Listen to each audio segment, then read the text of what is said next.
Bueno, en primer lugar, existe una confusión muy común en muchas organizaciones y grupos que practican o enseñan meditación, para distinguir entre meditación, contemplación y concentración. Básicamente, todo se reduce a cómo usamos nuestra conciencia, cómo dirigimos nuestra conciencia. Así que empecemos con la concentración. Cuando nos concentramos objetivamente, estamos atentos, enfocando nuestra atención en impresiones externas. Ahora mismo, por ejemplo, usted está enfocando su atención, su sentido auditivo en lo que estoy diciendo. Por lo tanto, se trata de algo puramente externo. La concentración no es meditación, es un estado puramente objetivo. Ahora bien, existen distintos niveles de concentración, o mejor dicho, de conciencia. La siguiente etapa es la contemplación, o el razonamiento. En ese caso, introvertimos nuestra conciencia, nos dirigimos hacia adentro para pensar, razonar, etc., pero sigue siendo un nivel inferior de conciencia. Es más o menos lo mismo que escuchar sensaciones externas, solo que ahora escuchamos las sensaciones dentro de nosotros, nuestra memoria, nuestro razonamiento, etc. La meditación trasciende eso. No es algo subjetivo. No es contemplación, que sí es subjetiva, ni razonamiento, que también lo es, ni concentración. La meditación nos eleva a otra etapa. Dejando todo eso atrás, nos conectamos con otra fase de la conciencia, alejándonos de nuestros propios sentidos objetivos y de nuestros procesos de razonamiento. Las personas pueden usar la oración para tranquilizarse, para entrar en un estado sereno. Pero en realidad, en la meditación no se apela a ninguna deidad ni a un ser trascendente, que es en última instancia el propósito de la oración, alcanzar a un ser divino. En la meditación no hacemos eso. En la meditación buscamos fundirnos, o tratar de fundirnos, nuestra conciencia con la conciencia total del cosmos mismo. Ese derecho es parte instintiva de nuestra naturaleza, y podemos acceder a él en cualquier momento. La oración, definitivamente, es de 3 tipos específicos. Oración de intercesión, donde se pide ayuda a una personalidad o poder divino. Oración de confesión, cuando uno admite haber obrado mal y siente que debe presentarse limpio ante el poder supremo. Oración de adoración, cuando se ofrece alabanza y gloria al ser. Y es algo completamente distinto. El propósito de la meditación sería poner al yo, si quiere usar ese término, en relación o en armonía, si quiere usar ese otro término, con la inteligencia cósmica total, de la cual usted es parte natural. Es perderse a sí mismo, al yo físico, al yo objetivo, en esa unión y ser consciente de esa unidad, de esa unicidad. Bueno, ahora hablando del misticismo como un camino hacia la meditación en sí. El estado místico es difícil de describir porque en el momento en que lo describimos, empezamos a usar referencias sensoriales. Es agradable, es felicidad, es esto o aquello. La meditación es una sensación de euforia, de bienestar. Es un éxtasis, una experiencia estática que casi no se puede expresar con palabras.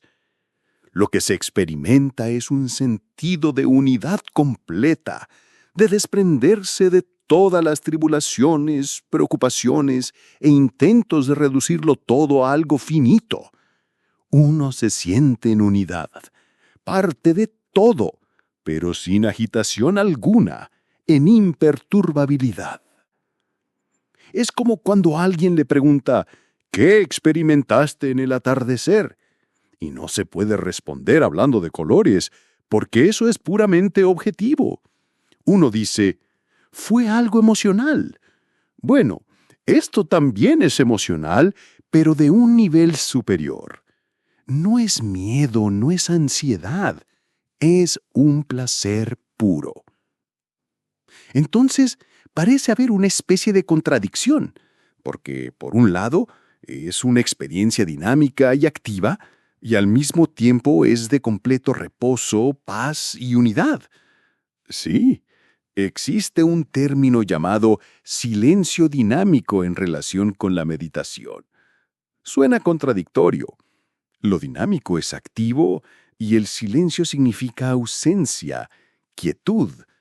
Pero en este caso el silencio significa que hemos aquietado lo objetivo y lo subjetivo, pero a la vez hay una acción dinámica del yo psíquico. Es dinámico porque no hay limitaciones. Uno no está cautivo del cuerpo o de la mente física, sino que se expande hacia una inmensidad. Esa es la parte dinámica.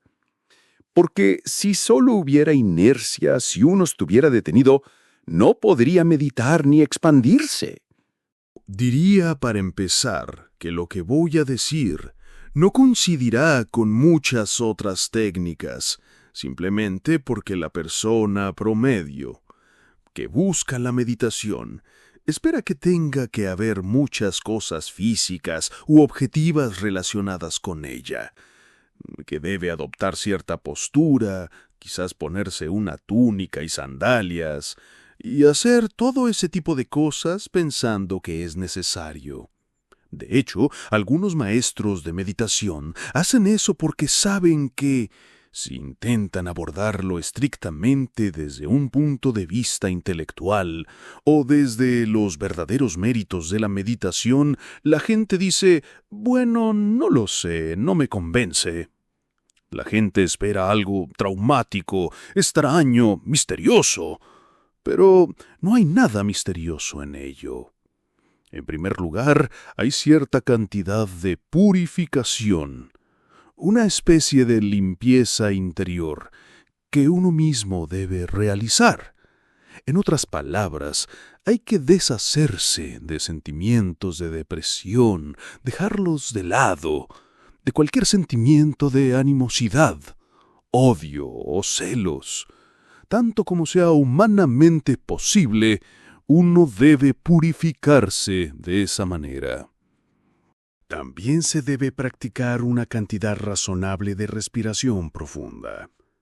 Esto ayuda a limpiar, a oxigenar los pulmones, a traer la fuerza vital positiva que hay en el aire para estimular el sistema nervioso y clarificar el sistema físico y mental en general.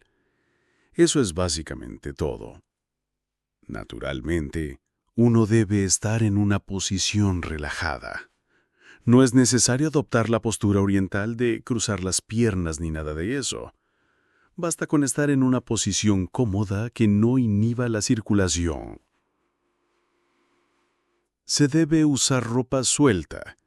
Es algo práctico, no raro. En otras palabras, no se deben usar zapatos apretados ni ropa ajustada. Uno no debe ser consciente de la ropa al hacer esto, ni consciente de nada excepto de lo que se está intentando lograr. Esa es, digamos, la parte física. Ahora, la segunda parte consiste en darse cuenta de que uno atraviesa un proceso de uso de los diferentes niveles de conciencia. La conciencia es un nivel. En realidad, no es una cosa en sí. La conciencia es una función de la fuerza vital en nuestro ser. No es algo a lo que se pueda señalar y decir, esto es conciencia. siempre somos conscientes de algo, nunca de la conciencia como cosa en sí. Y en la meditación, tratamos de elevarnos, de movernos hacia arriba, intentando no retener un pensamiento. Uno puede comenzar diciendo, quiero paz, quiero tranquilidad. Pero si mantiene continuamente ese pensamiento en la mente, eso no le ayudará en absoluto. Se detiene, se queda atascado en la conciencia objetiva, bloqueando el flujo de la conciencia. Así que se puede comenzar con un pensamiento, pero debe ser algo altruista, no algo puramente egoísta, ni orientado solo a un beneficio material personal. Porque de esa forma lo objetiviza, quiere obtener algo para sí. En cambio, debería ser un pensamiento con el que también espere poder ayudar a otros, algo altruista o, si quiere llamarlo, espiritual. Por ejemplo, después de hacer la respiración profunda y estar relajado, puede tomar un pensamiento, tal vez un pasaje de las Escrituras si la persona es religiosa, o algo que le eleve. Puede ser de la Biblia, de textos budistas, del Antiguo Testamento, de cualquier escrito que le inspire. Lo importante es dejar que el pensamiento fluya, que se desarrolle por sí mismo, no fijarlo rígidamente. Debe captar el espíritu de la idea más que las palabras. Y en cierto punto, ¿qué se debe hacer? Soltar. Uno se deje llevar, se permita fluir. Si intenta retener el pensamiento y aferrarse a él, eso es malo. Se oye mucho esa idea de mantén el pensamiento, y me molesta porque en realidad uno se bloquea a sí mismo. Se dice, mantén un pensamiento positivo, pero eso está muy sobrevalorado. Solo mantener un pensamiento positivo y nada más no conduce a nada. El pensamiento positivo debe ser un punto de partida para desarrollarlo en algo más, para ver cómo se puede concretar o expandir. De lo contrario, es inútil. Recuerdo que uno de nuestros maestros de clase Rosacruces usó una buena analogía. Dijo que después de tomar un pensamiento y dejar que trabaje en nosotros, que se expanda en nuestra mente, llega un momento en que comenzamos a soltarnos y lo liberamos. Entonces esperamos en una anticipación pasiva, como en el teatro antes de que se levante el telón para nuestra sinfonía favorita. No estamos pensando en qué vestirá el director o dónde se sentarán los oboes. Solo sentimos esa maravillosa anticipación de que algo grandioso va a suceder. Esa es la idea. El pensamiento es solo una declaración de intención, no la experiencia misma. Y cuando sentimos que comienza a actuar en nosotros, lo soltamos. La clave es mantener en mente que somos el cosmos, que somos uno con él, y luego soltar. Eso es lo difícil, soltar. Nadie ha dicho nunca que la verdadera meditación sea fácil. No lo es. Hoy, miles, quizás millones de personas buscan la meditación porque piensan que va a traerles una iluminación súbita, que los elevará por encima de su vida común. Creen que basta con sentarse tranquilamente, poner las manos en cierta posición, cruzar las piernas, respirar profundo y recitar algunos mantras. Ahora bien, los mantras o entonaciones vocálicas son realmente útiles. Son una herramienta de ayuda. Al principio estimulan o relajan, dependiendo de la circunstancia, y ayudan a liberarse de la depresión. Pero no son más que herramientas. Cuando un carpintero termina de construir lo que quería, ya no sigue cargando con el martillo y la sierra todo el día. Sirvieron a su propósito. Si se dice, voy a lograrlo, cueste lo que cueste, probablemente no avance nada. La actitud correcta es sentarse tranquilamente y decir, este es el momento de meditar en la forma en que lo hemos dicho. Este es un caso en el que la determinación y la voluntad persistente no ayudan. La persona que es muy persistente y determinada en hacerlo se bloquea a sí misma. Lo que sí puede ayudar es adoptar una actitud de petición sincera. Quiero esto, voy a intentarlo, y si en ese momento no tiene éxito, no lo fuerce. Espere a otro momento en que surge de manera natural la necesidad de hacerlo. En el estado de meditación te estás fusionando, te estás fundiendo. Ahora bien, cuando puedes relacionar sensaciones y sentimientos específicos, ya no estás fundido. Entonces vuelves a ser un individuo. La respuesta de esa gran euforia y sensación que tienes es cuando estás retrocediendo desde la sintonía mística, y entonces sientes esta oleada y esta gran sensación. El yo comienza de nuevo a afirmarse y a responder, ¿ves? Entonces, quizá podamos decir que el propósito de la meditación es experimentar esta unidad para que podamos reorientar nuestro punto de vista. Y cuando salimos de la meditación con esta inundación de iluminación y demás, realmente experimentamos esta reorientación. De repente tenemos visión donde antes había ceguera. Tenemos iluminación donde había oscuridad. Tenemos guía donde había caos. Por lo tanto, no necesitamos rezar o meditar sobre un problema porque uno de los frutos de la meditación es que recibimos las respuestas que necesitamos después de experimentar esa unidad. En otras palabras, piensas con claridad. Las cosas que eran vagas y oscuras parecen desvanecerse. Tienes impresiones intuitivas, una iluminación intuitiva. Iluminación significa una gnosis, nuevas ideas que llegan a ti o nueva sabiduría. Y sientes un impulso y una fortaleza moral y mental para continuar. Ese es el aspecto práctico. Es decir, si el individuo al regresar al yo no obtuviera ventajas, no lo haría en absoluto. No lo haría.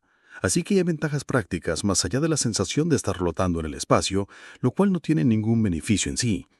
Pero descubres que tienes poder y confianza, una autoconfianza, y las cosas que antes te inhibían parecen haber desaparecido. Entonces ahora llegamos a responder parte del conflicto que mencioné al inicio. Vivimos en un mundo muy físico, muy activo, muy material, y tenemos esta tendencia a querer desenvolvernos en este mundo material, pero al mismo tiempo tenemos este impulso instintivo hacia algo más místico, más espiritual. En primer lugar, normalmente estamos hoy prisioneros objetivamente de las demandas que nos impone la sociedad y el mundo en que vivimos. Somos seres físicos, vivimos en un mundo físico, debemos adaptarnos a él. Pero muchas veces nos decimos a nosotros mismos, si tan solo tuviera una chispa, una idea de qué hacer, si no estuviera tan deprimido, si pudiera encontrar algo de fuerza, de visión, algo que esperar, más allá de estar atrapado y cautivo en mis condiciones sociales y demás. Pues bien, esa es la ventaja práctica que obtienes. Estás, por usar un término religioso, aunque no lo uso en ese sentido, renacido, en el sentido de que tus poderes vitales, tus facultades mentales, son rejuvenecidos y se te da una nueva perspectiva. Y quizá también experimentamos una mayor integración, una mayor unificación de nosotros mismos. Como dices, estamos menos divididos, menos en conflicto. Y si tenemos ese tipo de unificación, toda la energía que antes se iba en el conflicto puede dirigirse ahora hacia algo más creativo. Tienes algo con lo que trabajar. Tenemos nuevas herramientas. Puedes hacer una comparación, aunque burda, entre la meditación y una profunda concentración. Una persona a veces empieza a estudiar algo objetivo, razonando subjetivamente sobre ello, pensando, y de pronto se pierde.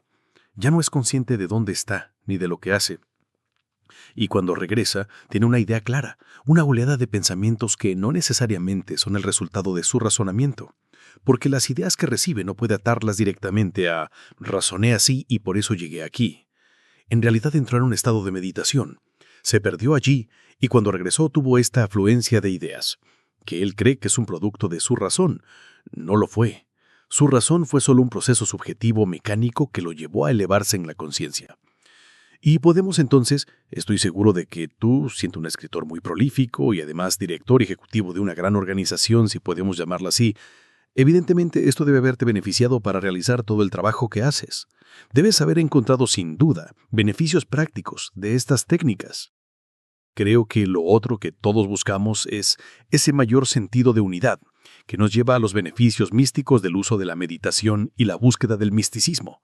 Sé que dijiste en uno de tus artículos que finalmente comenzamos a experimentar el potencial infinito, este conocimiento de que hay un potencial infinito en nosotros. Diré que, desde el punto de vista intelectual, había leído sobre la experiencia mística, pero nunca había tenido lo que honestamente pudiera llamar una experiencia mística. Pero recuerdo que un día caminaba por la calle, sin pensar en nada en particular, ni siquiera sé a dónde iba, cuando, de repente, tuve una experiencia de gran euforia, una paz, una calma total. Fue ese tipo de experiencia mística, una calma completa. Estaba totalmente elevado y era consciente de dónde estaba en ese momento, pero fue una oleada de paz y fuerza. Sin ideas.